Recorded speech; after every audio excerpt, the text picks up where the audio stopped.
ગુજરાતમાં તારીખ 7 મે 2025ના રોજ યોજાનાર સિવિલ ડિફેન્સ મોક ડ્રીલના આયોજનની મુખ્યમંત્રી ભૂપેન્દ્ર પટેલે રાજ્યોના જિલ્લાઓના વહીવટીતંત્રના અધિકારીઓ સાથે વિડીયો કોન્ફરન્સથી સમીક્ષા કરી. ગૃહ રાજ્યમંત્રી શ્રી હર્ષ સંઘવીએ રાજ્યમાં થનારી મોક ડ્રીલ અંગે વિસ્તૃત જાણકારી આપી. ભારત સરકારના મિનિસ્ટ્રી ઓફ હોમ અફેર્સ દ્વારા 7 મે 2025ના રોજ સિવિલ ડિફેન્સ મોક ડ્રીલનું આયોજન કરવાની સૂચના આપવામાં આવી છે. મુખ્યમંત્રી ભૂપેન્દ્ર પટેલની અધ્યક્ષતામાં તેમજ ગૃહમંત્રી Harsh Sanghavi, chief secretary Pankaj Joshi, ACS home MK. Das અને ડીજીપી શ્રી વિકાસ સહાયની ઉપસ્થિતિમાં 6/5/2025ના સાંજે તમામ જિલ્લાના અધિકારીઓ સાથે વિડીયો કોન્ફરન્સ યોજીને તમામ તૈયારીઓની સમીક્ષા હાથ ધરવામાં આવી હતી. આ બેઠકમાં જીઈબી, અગ્નિશામક, વન, પીડબ્લ્યુડી, તબીબી, હોમગાર્ડ, મહેસૂલ, કલેક્ટર અને પોલીસ ડિપાર્ટમેન્ટ, મ્યુનિસિપલ કમિશનર જેવા વિવિધ વિભાગની તૈયારીઓની પણ સમીક્ષા કરવામાં આવી હતી.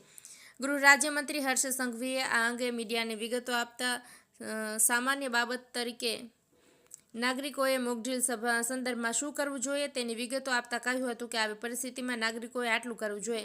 ચેતવણી આપવામાં આવે ત્યારે નાગરિકોએ સતર્ક રહીને 2 પ્રકારના સાયરનને સમજવા જોઈએ, જેમાં એકમાં છે વોર્નિંગ સિગ્નલ, સંભવિત હવાઈ હુમલાનો સંકેત આપતો લાંબો સાયરન વાગશે.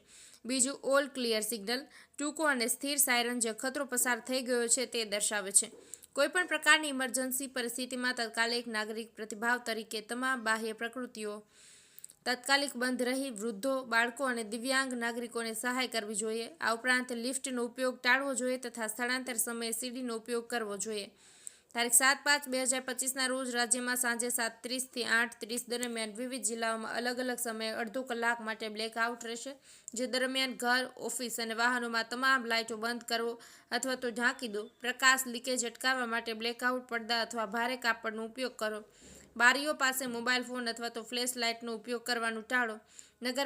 નાગરિક સંરક્ષણ અધિકારીઓ તરફથી રેડિયો અથવા જાહેરાતો દ્વારા સત્તાવાર સૂચનાઓ આપવામાં આવે તેનું પાલન કરો.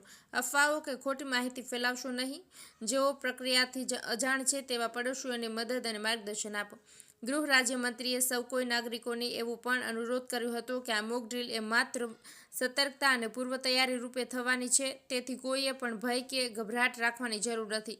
ગૃહ રાજ્યમંત્રી હર્ષ સંઘવીએ રાજ્યના જે જિલ્લાઓમાં આ મોક ડ્રીલ થવાની છે તેની વિગતો આપતા કહ્યું હતું કે અમદાવાદ, ગાંધીનગર, વડોદરા, તાપી, સુરત, ભાવનગર, જામનગર, દેવભૂમિ દ્વારકા, કચ્છ પૂર્વ, ગાંધીધામ, કચ્છ પશ્ચિમ, ભુજ, નલિયા ઉપરાંત પાટણ, બનાસકાંઠા, ગીર સોમનાથ અને મોરબી એમ કુલ 18 જિલ્લાઓમાં મોક ડ્રીલ થશે.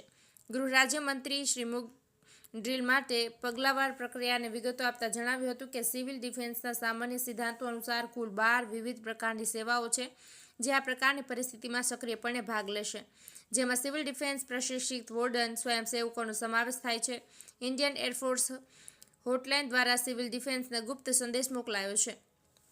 સિવિલ ડિફેન્સ જાગૃતિ નાગરિકો સાયરન એસએમએસ દ્વારા નાગરિકને પ્રથમ પ્રતિભાવ આપનાર તરીકે મદદ કરે છે. સિવિલ ડિફેન્સ જાગૃત નાગરિકોને એસએમએસ દ્વારા નાગરિકોને હવાઈ હુમલાની માહિતી આપશે.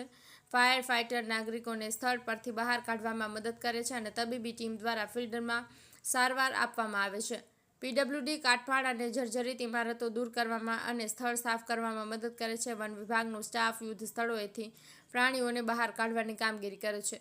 પોલીસની મદદ રહી હોમગાર્ડ કાયદો અને વ્યવસ્થા જાળવશે.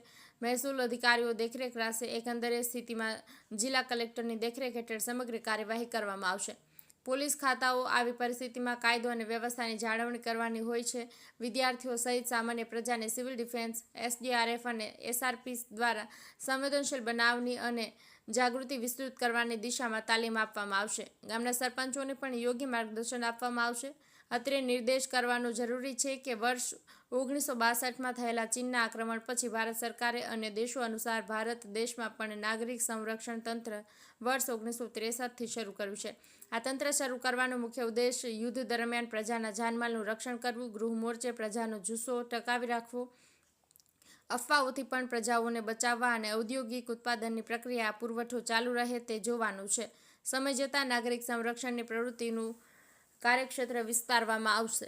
શાંતિના સમયમાં કુદરતી આફતો જેવી કે પૂર, ધરતીકંપ, વાવાઝોડું અને માનવ સર્જિત આફતો જેવી કે કોમી રમખાણો, મોટી આગ, મોટા અકસ્માત વખતે નાગરિક સંરક્ષણ તંત્રના અધિકારી, કર્મચારીઓ અને નાગરિક સંરક્ષણના માનદ પદાધિકારીઓ, સ્વયંસેવકો ખડેપગે હાજર રહી પ્રજાની સેવાકીય ફરજ બજાવે છે.